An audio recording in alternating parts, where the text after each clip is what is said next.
Lucinio, Teodoro, Elena, Antonina, Danilo, Simeonon, Jose, Luz Viminda, Fidel, Eduardo, Monico, Dorotea, Rodelio, Raul, Esmeralda, Lourdes, Eduardo Jr., Jose Dudong, at sa lahat ng kaluluwa sa purgatorio, lalo na sa mga walang nakakaalala.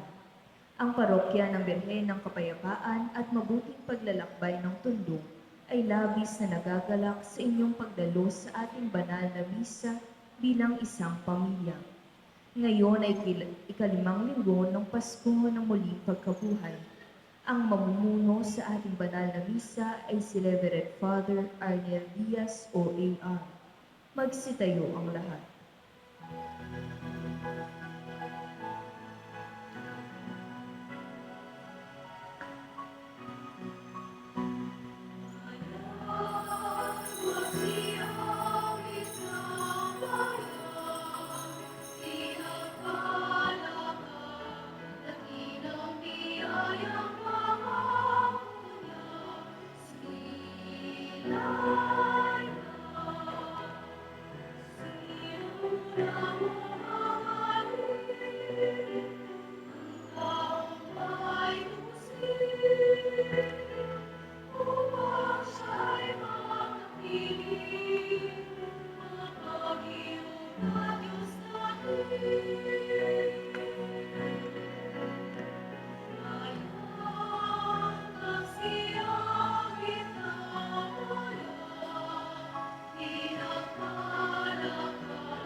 Sa ngalan ng Ama, ng Anak, ng Espiritu Santo.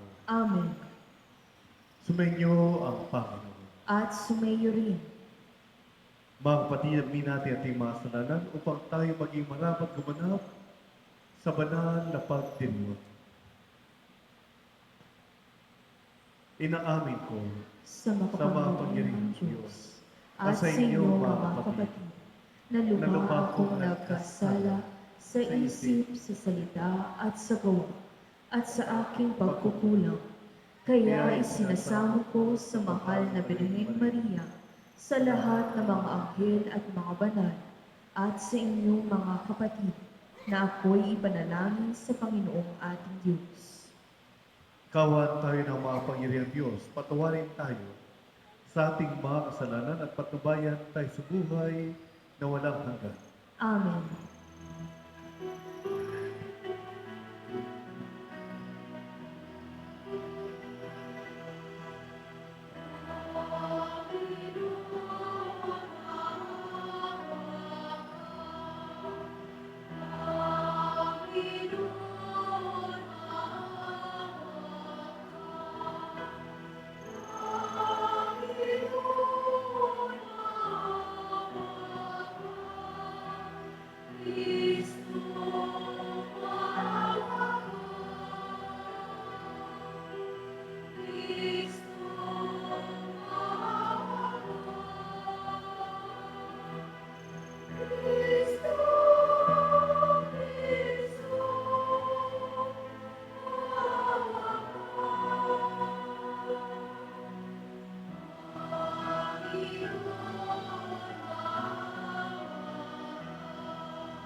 Papuri sa Diyos sa kaitasan.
Manalangin tayo. Ama naming mga pangyarihan, Kami matinubo sa itungayan mo ngayon sa iyong kagandahang loob upang sa pagsampalataya sa anak mong si Kristo, makamtan ang kalayaan at pamana sa piling mo sa pamagitan niya kasama ng Espiritu Santo magpa sa walang hanggan. Amen. Sa pamumukaw ng Espiritu Santo, dumami ang bilang at samahan ng mga mananampalataya sa Jerusalem. Pinili ang 7 diakono upang samahan ang mga apostol sa kanilang gawain. Pagbasa mula sa mga gawa ng mga apostol. Noong mga araw na iyon, dumarami na ang mga sumasampalataya at nagreklamo ang mga Helenista laban sa mga Hebreo. Sinabi nilang ang mga babaeng balo sa pangkat nila ay napapabayaan sa pang-araw-araw na pamamahagi ng ikabubuhay. Kaya't tinipon ng 12 ang buong kapulungan ng mga sumasampalataya at sinabi sa kanila, hindi naman dapat pabayaan ang pangangaral ng salita ng Diyos upang mangasiwa sa pamamahagi ng ikabubuhay. Kaya, mga kapatid, pumili kayo sa mga kasama ninyo ng 7 lalaking kilala sa pagiging mabuti, matatalino, at puspos ng Espiritu Santo, at ilalagay namin sila sa tungkulin ito, at iuukol namin ang buong panahon sa pananalangin at sa pangangaral ng salita. Nalugod ang buong kapulungan sa panukala ng mga apostol. Kaya't pinili nila si Esteban, isang lalaking matibay ang pananalig sa Diyos at puspos ng Espiritu Santo, at sina Felipe, Procoro, Nicanor, Timon, Parmenas, at Nicolas na taga-Antioquia, isang hentil na naakit sa Judaismo. Iniharap sila sa mga apostol. Sila'y ipinalalangin ng mga ito at pinatungan ng kamay. Patuloy na lumaganap ang salita ng Diyos at ang sumasampalataya ay parami ng parami sa Jerusalem at maging sa mga saserdote. Marami ang sumampalataya. Ang salita ng Diyos. Salamat sa Diyos.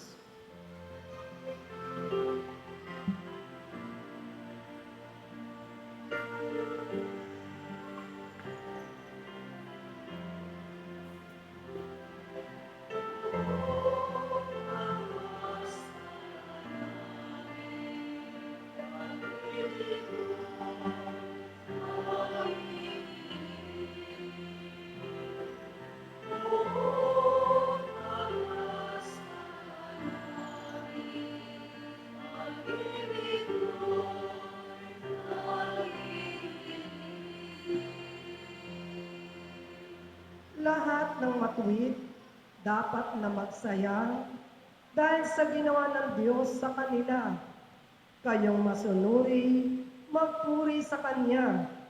Ang Diyos na poon ay pasalamatan, tugtugin ang arpa, awit ay saliwan.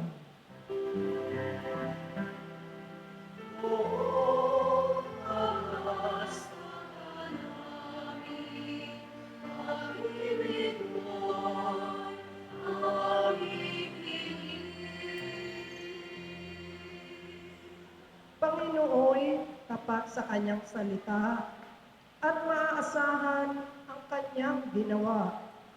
Minamahal niya ang gawang matapat, ang pag-ibig niya sa mundo'y lagana.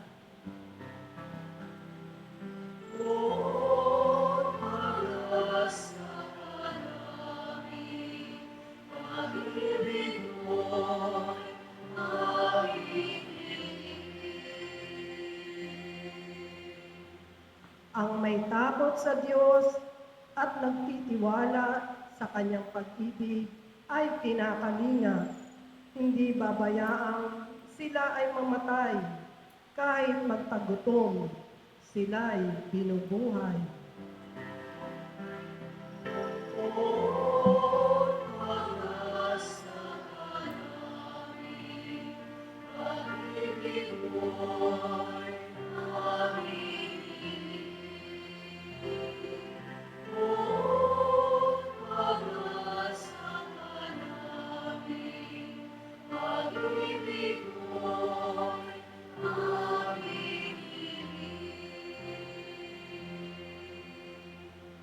Ang mga Kristiyano ang mga batong buhay na bumubuo sa banal na templo ng Diyos.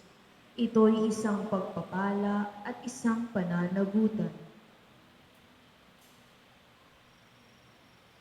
Pagbasa mula sa unang sulat ni Apostol San Pedro. Mga pinakamamahal, lumapit kayo sa Panginoon sa batong buhay na itinakwil ng mga tao, ngunit hinirang ng Diyos at mahalaga sa kanyang paningin. Wari mga batong buhay, maging sangkap kayo ng isang templong espiritual at bilang mga saserdoteng nakatalaga sa Diyos, maghandog kayo sa Kanya ng mga haing espiritual na kalugod-lugod sa Diyos dahil kay Hesukristo. Sapagkat sinasabi ng kasulatan, "Masdan ninyo, itinayo ko sa Siyon ang isang batong panulukan, hinirang at mahalaga, hindi mabibigo ang sinumang nananalig sa Kanya. Kaya nga, mahalaga siya sa inyong mga may pananalig. Ngunit sa mga walang pananalig, matutupad ang nasa kasulatan. Ang batong itinakwil ng mga tagapagtayo ay siyang naging batong panulukan at naging batong katitusuran at ikararapa ng mga tao. Natisod sila sapagkat hindi sila sumunod sa salita ng Diyos. Ito ang itinalaga sa kanila. Datapwat kayo ay isang lahing hinirang, mga saserdote ng hari, isang bansang nakatalaga sa Diyos. Pinili kayo ng Diyos upang maging Kanya at maghayag ng mga kahanga-hangang gawa niya. Siya rin ang tumawag sa inyo mula sa kadiliman tungo sa Kanyang kagilagilanas na kaliwanagan." Ang salita ng Diyos. Salamat sa Diyos. Magsitayo po ang lahat.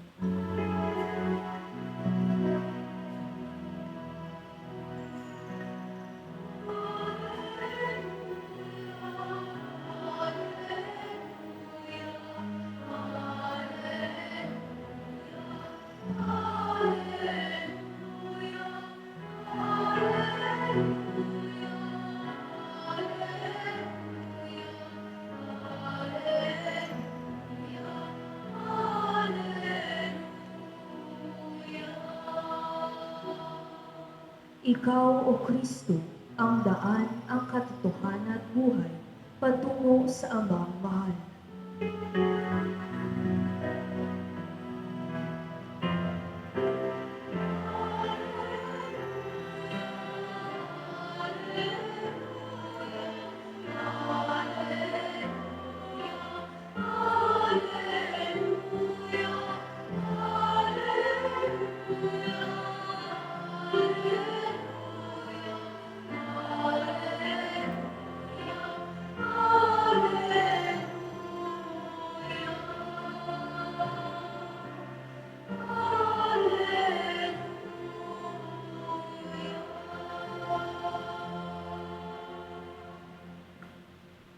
Sumainyo ang Panginoon. At sumaiyo rin, Ang mabuting balita ng Panginoon ayon kay San Juan.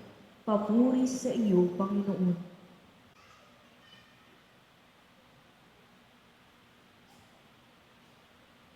Noong Noong panahon yun, sinabi ni Jesus sa kanyang mga alagad, huwag kayong mabalisa. Manalig kayo sa Diyos at manalig din kayo sa akin. Sa bahay ng aking ama ay maraming silid. Kung hindi gayon, sinabi ko na sana sa inyo, at paroroon ako upang ipaganda ko kayo ng matitirhan. Kapag naroroon na ako at may paganda na kayo ng matitirhan, babalik ako at irasama kayo sa kinaroroonan ko. At alam na ninyo ang daan patungo sa pupuntahan ko. Sinabi sa kanya ni Tomas, Panginoon, hindi po namin alam kung saan kayo pupunta. Paano namin malalaman ang daan? Sumagot si Jesus, ako ang daan, ang katotohanan at ang buhay. Walang mapunta sa Ama kundi sa pamamagitan ko. Kung ako'y kilala ninyo, kilala na rin ninyo ang aking Ama. Mula ngayon ay kilala na ninyo siya at inyong nakita. Sinabi sa kanya ni Felipe, Panginoon, ipakita po ninyo sa amin ang Ama at masisiya na kami. Sumagot si Jesus, matagal na ninyo akong kasama, Felipe. Di yata't hindi mo pa ako nakikilala. Ang nakakita sa akin ay nakakita na sa Ama. Bakit mo sinasabing ipakita mo sa amin ang Ama? Hindi ka ba naniniwalang ako'y sumasa Ama at ang Ama ay sumasa akin? Ang mga salitang sinasabi ko ay hindi ko sinasabi sa ganang aking sarili. Ang Amang sumasa akin ang gumaganap ng kanyang mga gawain. Maniwala kayo sa akin. Ako'y sumasa Ama at ang Ama ay sumasa akin. Kung ayaw ninyong maniwala sa sinasabi ko, maniwala kayo dahil sa magawang ito. Sinasabi ko sa inyo, ang nanalig sa akin ay makagawa ng mga ginagawa ko at higit pa rito. Sapagkat pupunta na ako sa Ama.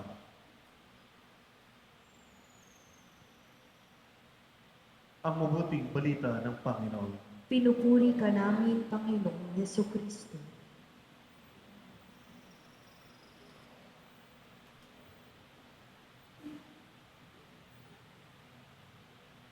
Magandang gabi po sa inyong lahat, mga kaibigan. Tayo po ngayon ay nasa ikinabang linggo ng Pasko ng muling pagkabuhay ng Panginoon. At sa ating mabuting balita ay narinig natin ang magandang pananalita ni Jesus para sa kanyang maalagad, sa mga taong naniniwala sa kanya. Ano ang winika niya sa kanila? Huwag kayong mabalisa, manalig kayo sa Diyos at manalig din kayo sa akin. Mga kaibigan, marahil may tatanong natin, bakit ipinahayag ni Jesus ang ganitong katotohanan sa kanyang mga alagad?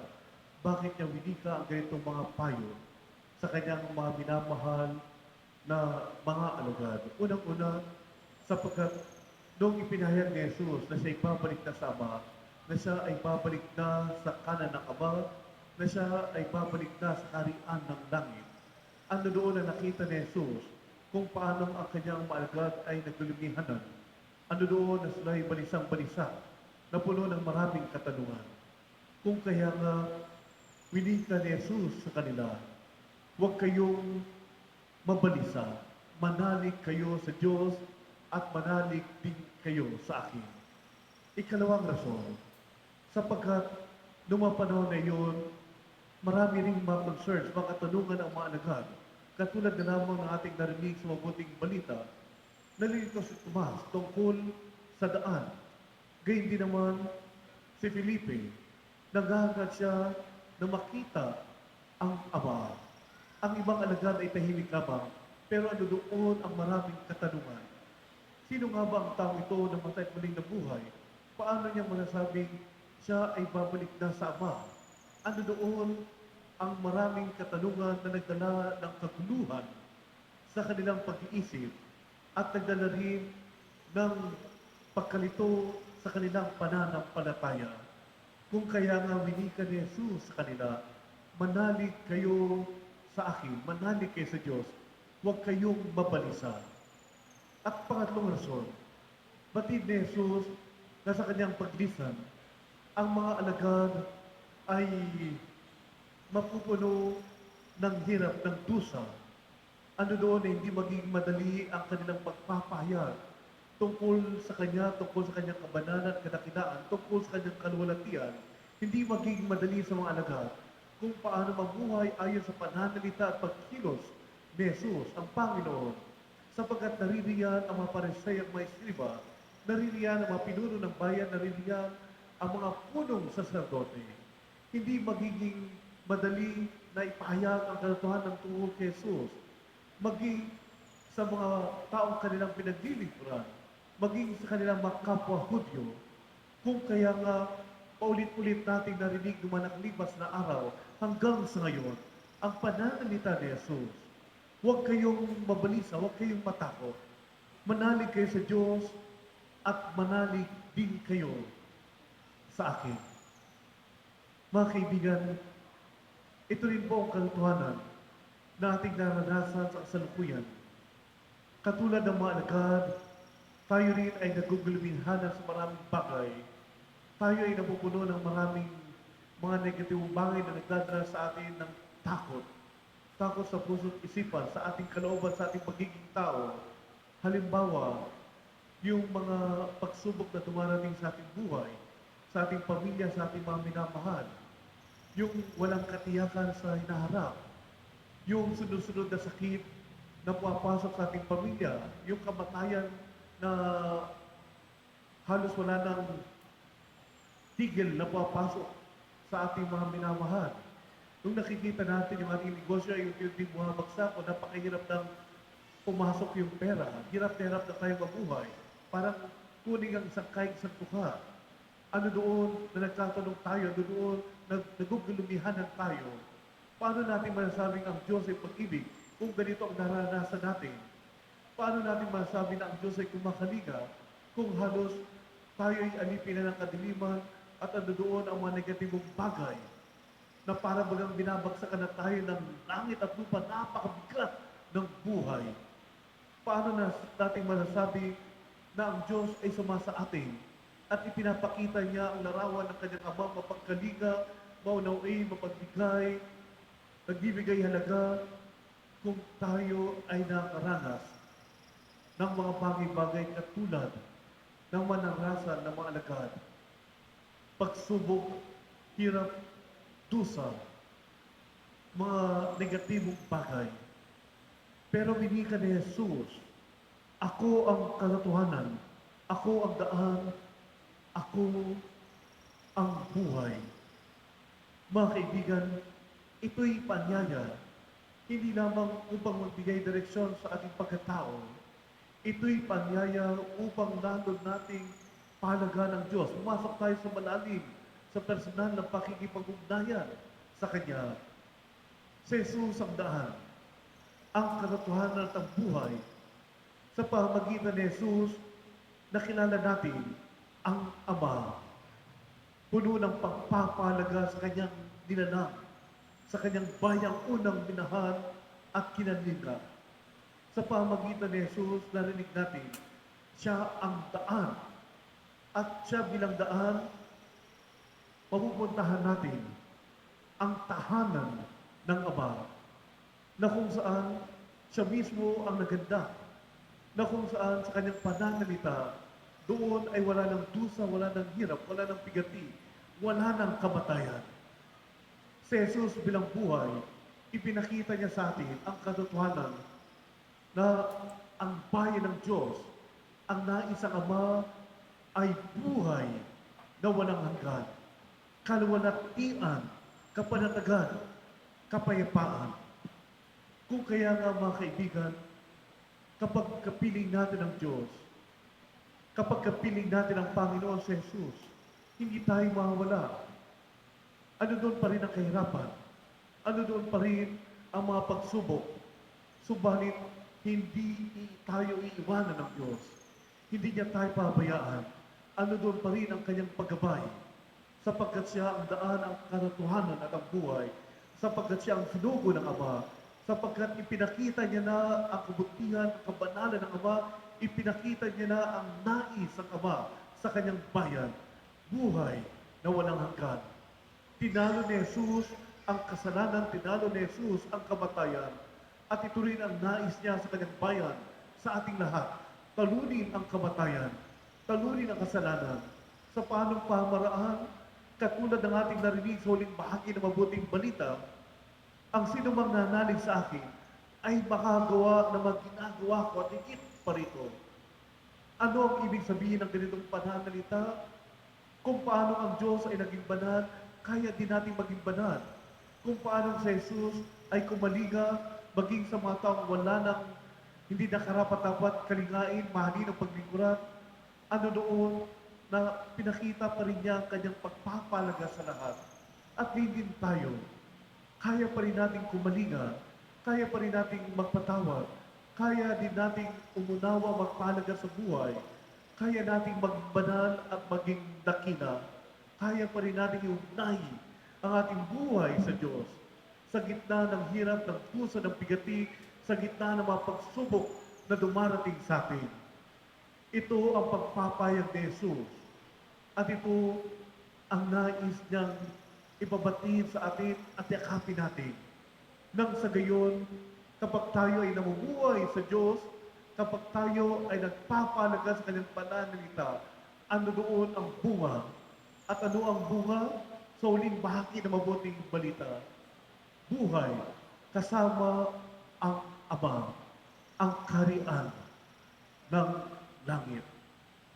And so, my dear friends, today, as we celebrate the 5th Sunday of Easter, naway makita natin ang kahalagahan ng pakipugnayan kay Jesus. Naway makita natin ang kagandahan, kahalagahan ng kanyang pagpapayag. Nawa pahalagahan natin ang kanyang pananalita na siya ang daan, ang katotohanan at ang buhay. Nang sa gayon, ang ating pagiging tao, ang pagiging Kristiyano, ay mabalot ng kabanalan at kadakilaan ng Diyos. Purihin po natin ang Panginoon sa kanyang pagpapahayag ng mabuting balita.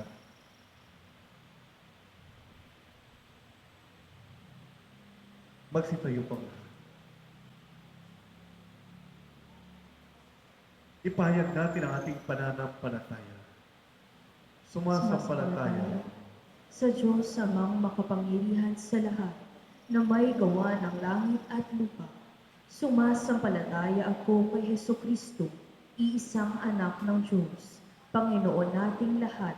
Nagkatawang tao siya lalang ng Espiritu Santo, ipinanganak ni Santa Mariang Birhen, pinagpakasakit ni Poncio Pilato, ipinako sa krus, namatay, inilibing, nanaog sa kinaroroonan ng mga yumao. Nang may ikatlong araw na buhay na mag-uli, umakyat sa langit, naluklok sa kanan ng Diyos amang makapangyarihan sa lahat. Doon magmumulang paririto at hukom sa nangabubuhay at nangamatay na tao. Sumasampalataya naman ako sa Diyos Espiritu Santo, sa banal na simbahang katolika, sa kasamahan ng mga banal, sa kapatawaran ng mga kasalanan, sa pagkabuhay na muli ng nangamatay na tao, at sa buhay na walang hanggan. Amen. Batid ng Ama ang lahat ng ating pangailangan. Bago pa man natin ito hingin sa Kanya, ngayon tayo lumapit sa Kanya at buong pagtitiwala tayong manalangin. Panginoon, dinggin mo kami. Panginoon, dinggin mo kami.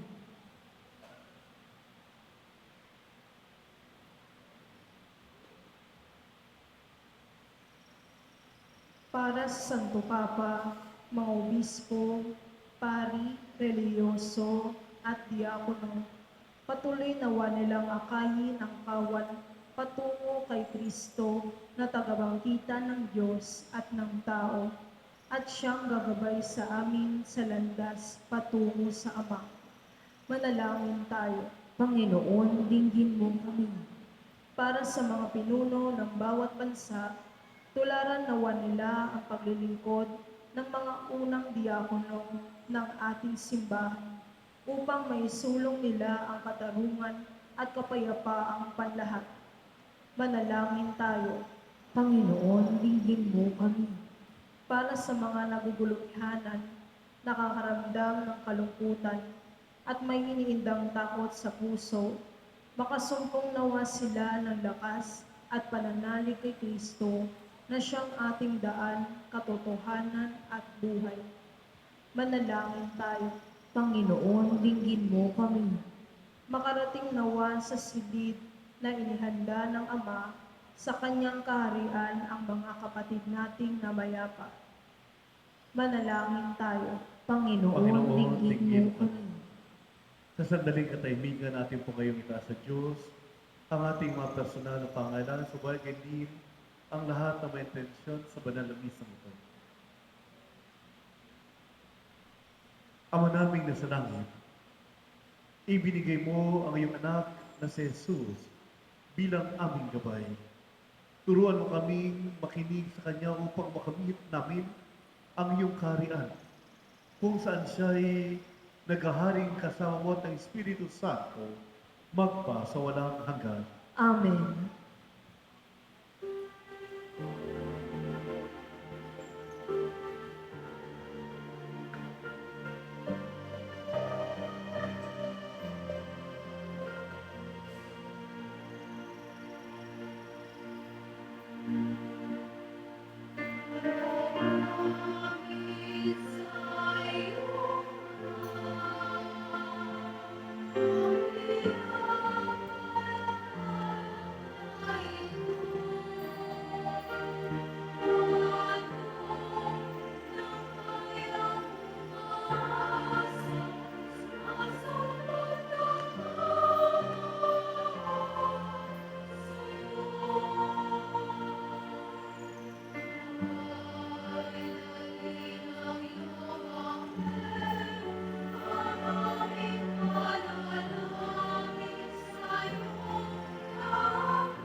Magsitayo ang lahat. Manalangin kayo mga kapatid upang pagkain natin kalugdan ng Diyos amang makapangyarihan. Tanggapin nawa ng Panginoon itong paghahain sa iyong mga kamay, sa kapurihan niya at karangalan, sa ating kapakinabangan at sa buong sambayanan niyang banal. Ama naming lumikha, sa paghahain ng banal na pagpapalitan ng iyong mga kaloob at ang aming anay, kami pinagsasalo mo sa iyong buhay na namumukod tangi at walang kapantay. Ipagkaloob mo ang aming pakikinabang sa iyong pakikisamang aming maasahan ay siya rin umiral sa aming pamumuhay araw-araw. Sa pamagitan ni Jesucristo kasama ng Espiritu Santo, magpa sa walang hanggan. Amen. Sumainyo ang Panginoon. At sumaiyo rin, Itaas sa Diyos ang inyong puso't diwa. itinaas na namin sa Panginoon. Pasalamatan natin ang Panginoong ating Diyos. Marapat na siya'y pasalamatan. Ama naming mga pangyarihan, Tunay ngang marapat na ikaw ay aming pasalamatan ngayong ipinagdiriwang ang paghain ng Mesiyas, ang maamong tupa na tubo sa aming lahat. Ang katawan ng anak mong sa krus na bayubay ay handog ng pag-ibig na walang kapantay. Ito ang paghain ganap mong kinalulugdan. Ito ang ilonggati ng dating pag-aalay. Ang buong sarili ng anak mong si Jesus ay inihain sa iyo upang kami matubos. Siya ang dambana at paring naghahandog. Siya pa rin ang tupang handog na ibinukod. Kaya kaisa ng mga anghel na nagsisiawit ng papuri sa iyo ng walang humpay sa kalangitan, kami nagbubunyi sa iyong kadakilaan.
Ama naming banal, ikabuka ng tanang kabanalan. Kaya sa pamagitan ng iyong Espiritu, gawin mong banal ang kaloob na ito para sa amin maging katawan at dugo ng aming Panginoong Jesucristo. Bago niya pinag-iisangkos ang loob na maging handog, hinawakan niya ang tinapay. Pinasalamatan kaniya, pinaghati-hati niya iyon. Iniabot sa kanyang maalagad at sinabi, "Tanggapin ninyong natito't kanin, itong aking katawan na ihahandog para sa inyo."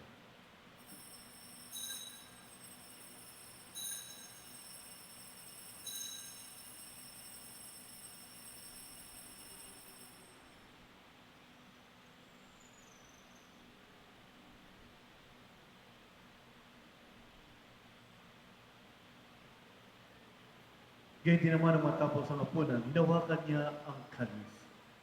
Muli kanyang pinasalamatan, inabot niyang kalis sa kanyang maalagad at sinabi, "Tanggapin ninyong natito't inumin. Ito ang kalis ng aking dugo ng bago at mulang hanggang tipan. Ang aking dugo ni ihuhos para sa lahat sa ikapagpapatawad ng mga kasalanan. Gawin niyo ito sa pag-alaala sa akin."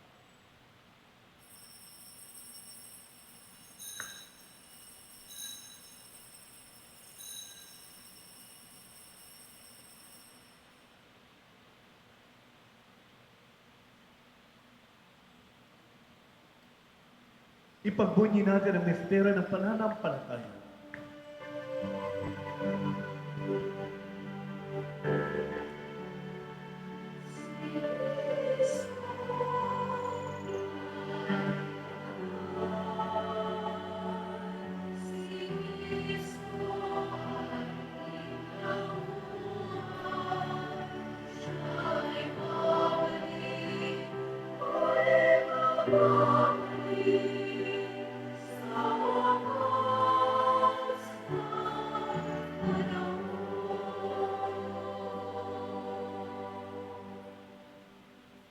Ama, ginagawa namin ngayon ang paglala sa pagkamatay muling pagkabuhay ng iyong anak. Kaya't inialay namin sa iyong tinapay na nagbibigay buhay at ang kalis na nagkakaloob ng kaligtasan. Kami nagpapasalamat dahil kami yung minarapat na tumayo sa harap mo para maglingkod sa iyo. Isinasama namin kaming mga salo sa katawan at dugo ni Kristo ay mabuklod sa pagkakaisa sa pamagitan ng Espiritu Santo. Ama, lingapin mo ang iyong simbang laganap sa buong daigdig. Puspusin mo kami sa pag-ibig. Kaisa ni Leo naming Papa, Jose na aming obispo at ang tanang kaparian. Alalahanin mo rin ang mga kapatid naming nahinlay nang may pag-asang sa limuling mabuhay ngayon din ang lahat na mapumanaw. Kawaan mo sila patuloyin sa iyong kaliwanagan. Kawaan mo at pahinapating kami lahat na makasalo sa iyong buhay na walang wakas. Kaisa ng mahal na Birheng Maria na Ina ng Diyos, kaisa ni Jose na kanyang esposo, ng mga apostol, San Agustin, San Ezequiel Moreno, Santa Monica, San Nicolas de Tolentino, Santa Rita, San Miguel Arcangel, at ang lahat na mabanal na namuhay dito sa daigdig ng kalugod-lugod sa iyo. May pagdiwang noon namin ang pagpupuri sa ikararangan mo sa pamagitan ng iyong anak na aming Panginoong Jesucristo.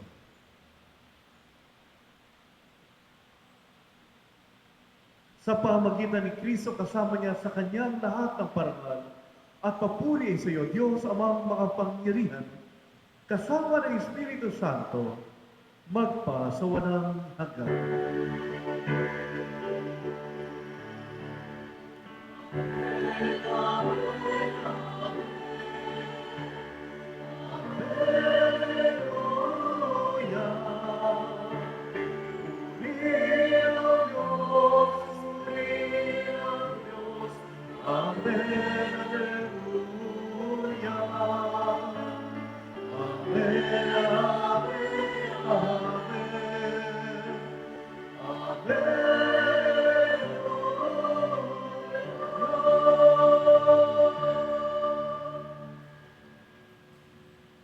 Na may pananampalataya at pag-ibig sa Diyos, ating kasabihin ang Ama namin.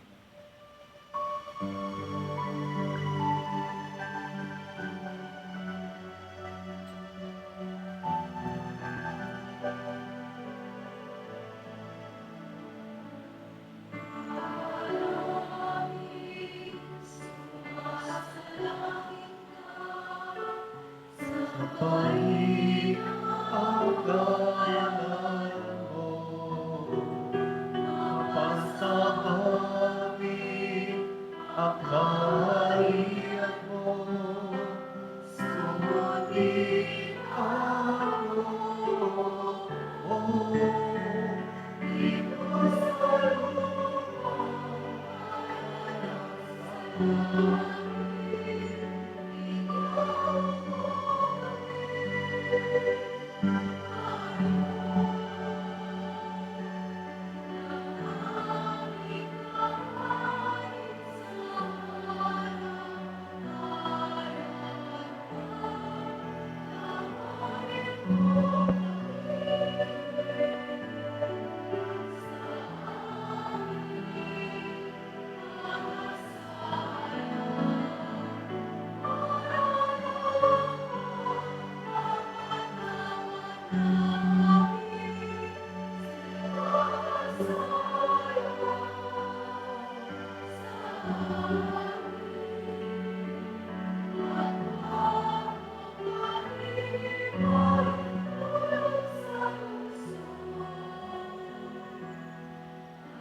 Hiniling namin kami at diya sa lahat ng masama, pagkalooban ng kapayapaan araw-araw.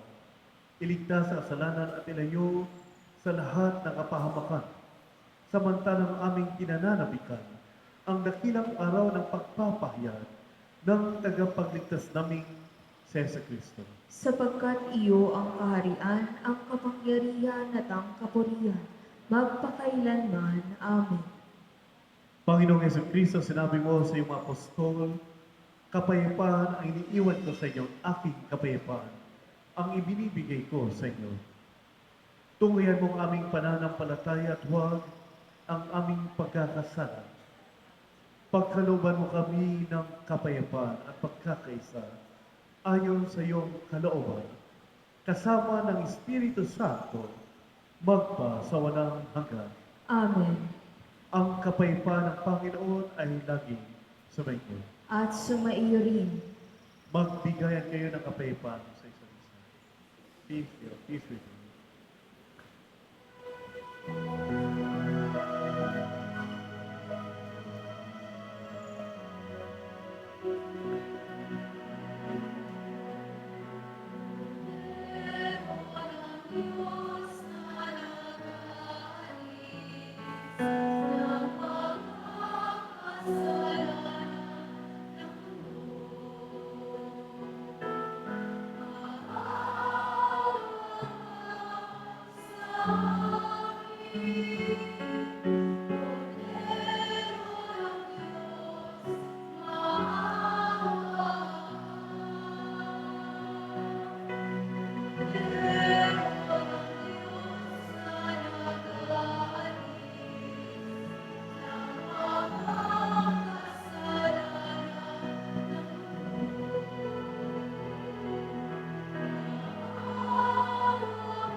Ito si Jesus, ang kordero ng Diyos na nag-aalis ng mga kasalanan sa libutan.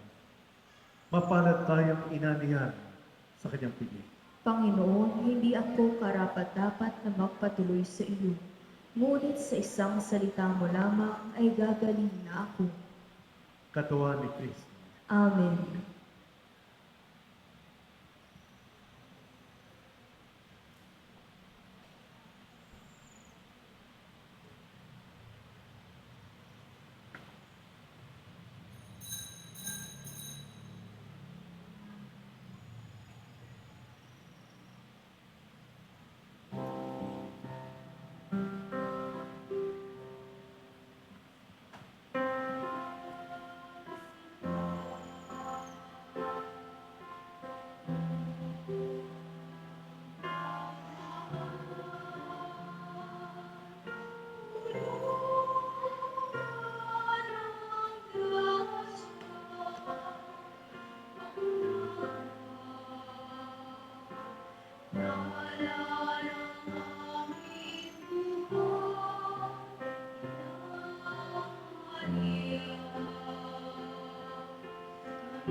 Sa buhay na walang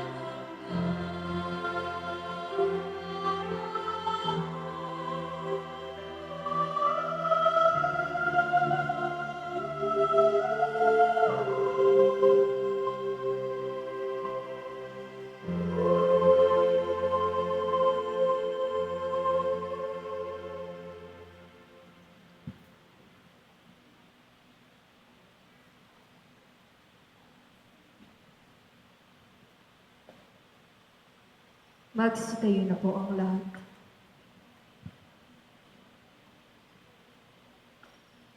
Manalangin tayo. Ama naming mapagmahal, manatili kang kapiling ng iyong sambayanan na ngayoy pinapakinabang mo sa iyong sariling buhay at gawin mo kami pasulong na makakbang mula sa dati naming pagkamakasalanan patungo sa pagbabago nagdudulot ng iyong kabutihan sa pamamagitan ni Yesu Cristo kasama ng Espiritu Santo magpa sa walang hanggan. Amen. Magsiupo muna ang lahat para sa ilang paalala. Ang Singles for Christ ay malugod na inaanyayahan ang mga may edad 18 hanggang 40 taong gulang para sa isang Christian Life Program. Ito ay layong pagyamani ng ating relasyon at pagmamahal sa Panginoong Hesus. Ito ay gaganapin sa ika-23 ng Mayo o May 23, Sabado sa ganap na ika-7 ng gabi o 7 p.m. sa Damayan Court sa taas ng ating simbahan. Para sa mga interesado, mangyaring lapitan ng kanilang lamesa sa harap ng simbahan upang magpalista. Magsitayo na po ang lahat.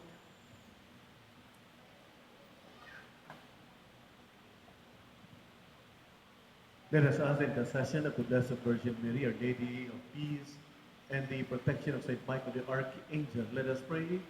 One Hail Mary for the peace within ourselves, peace within our family, in our country, and in the whole world, especially Middle East. And together we pray, Hail Mary, full of grace, the Lord is with you. Blessed Blessed are are you you among amongst women. women. Blessed is the Blessed- fruit of thy womb, Jesus. Holy Mary, Mother of God, pray for us sinners, now and at the hour of our death. Amen. Sumainyo ang Panginoon. At sumaiyo rin. Magsiyuko kayo at tingin ang pagkapala ng Diyos. Ama naming mapagpala, lingapin mo ang iyong angkan pakundangan sa pag-ibig ni Yesu Cristo na hindi damangging magdusa sa kamay ng mga makasalanan. Kahit sa krus siya'y mamatay at kahit siya'y nabubuhay, kasama ng Espiritu Santo, magpa sa walang hanggan. Amen. At pagpalain kayo ng makapangyarihang Diyos, Ama at Anak, at Espiritu Santo. Amen. May pagdiwang na natin ang banal na Eucharistia, humayo kayong taglay ang kapayapaan ng Panginoon. Salamat sa Diyos.